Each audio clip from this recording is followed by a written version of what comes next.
there are certain Photoshop preferences that are better to see in context. Because of that, we'll be revisiting preferences in subsequent chapters. Yet there also are some preferences that are better to see before you start to work with Photoshop. And that's what I want to take a look at here. In the next few movies, take a look at 2 more areas of our preferences, which we may want to dial in before we begin to work in Photoshop. In particular, in this movie, I want to focus in on a few file handling preferences. In order to access these, let's navigate to the Edit pull-down menu, and then here we'll choose Preferences. Next, we're to select from this menu File Handling. Click on that option, and it will open up our Preferences dialog and take us straight to File Handling. Now, for the most part, the default settings here are great. I'm only going to recommend 2 or 3 changes. Yet for starters though, I want to focus on these 3 checkboxes. You almost always want to have these on, and they'll be on by default. Yet let me explain what they do so that you can really understand why you want to have these on. The first one is Save As. Whenever you use the Save As command, you want that file to be saved in the same folder as the original file. So definitely leave that on so that your files will be saved in the same location. The next one is a time saver. This is saved in the background. If you have a really large file, well, it's going to take a long time to save that document. Yet if you leave this on, you can have Photoshop save that in the background so that you can then move to another photograph or do something else so that you're not waiting for Photoshop to save the document. So again, leave this option on.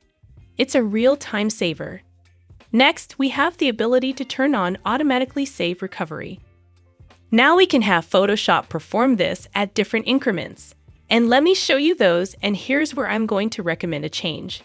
Currently, it's set to 10 minutes. If we click on this menu, we have other options as well. If you're new to Photoshop, what I recommend you do is that you change this to 5 minutes, and here's why. What this does is every 5 minutes in the background, it saves your document, and it saves this for you, even if you forget to press the Save command.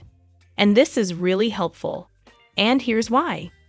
You know, Photoshop is an incredibly stable application, yet inevitably it will crash.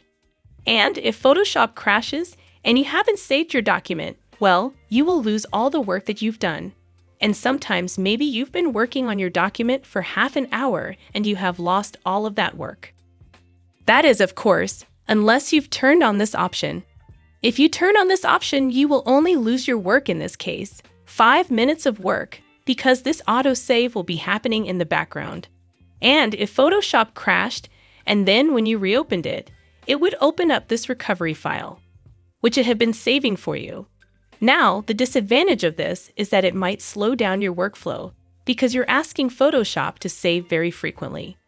Yet, if you're new to Photoshop, I find that it's helpful to have this set to a smaller increment so that you don't lose your work. All right. Well, next, let's take a look at a few options that we have down here in this area for file compatibility. In particular, I want to focus in on TIFF files and maximize file compatibility. First, let's look at TIFF files. Now, in my own workflow, I work with Lightroom in Photoshop, and from Lightroom, I export TIFF files. That's because the TIFF file format is strong and stable, and almost every TIFF file I have is layered. Whenever I save those files, if I leave this option on, it opens up an annoying dialog which says, "Hey, are you sure you want to include the layers?" Yes, I'm sure. So in my own workflow, I want to turn this option off.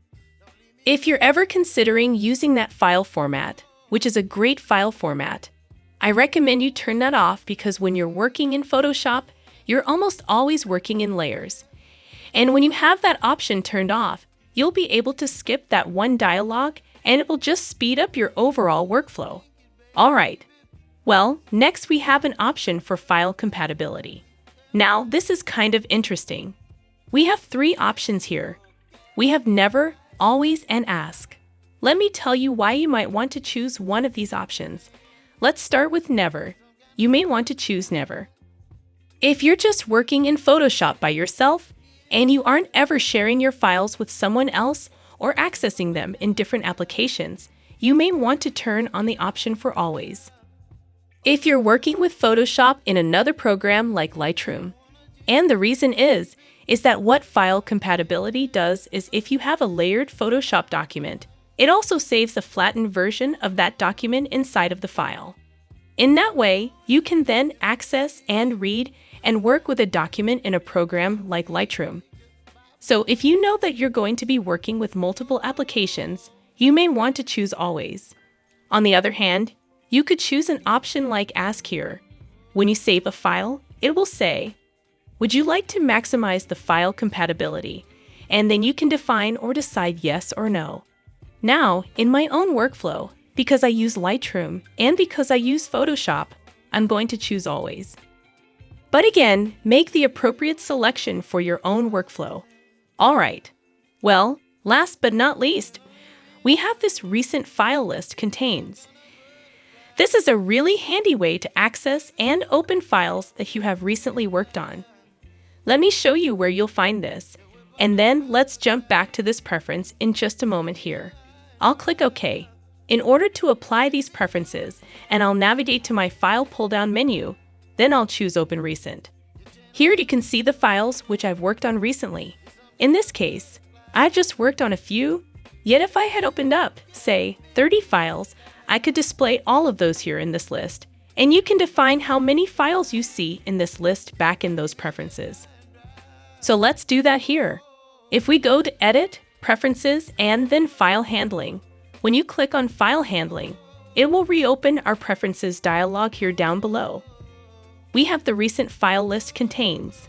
I recommend you take this up to something like 30. This won't slow down the performance of Photoshop. Rather, it will give you a handy way to find and re-access resources or reopen those files which you have recently worked on. All right.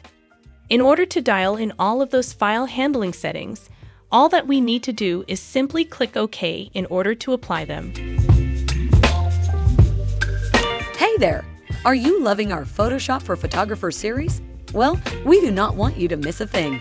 Subscribe to our Renderbull channel and turn on those notifications so you never miss a chance to level up your skills. Let's keep learning and growing together.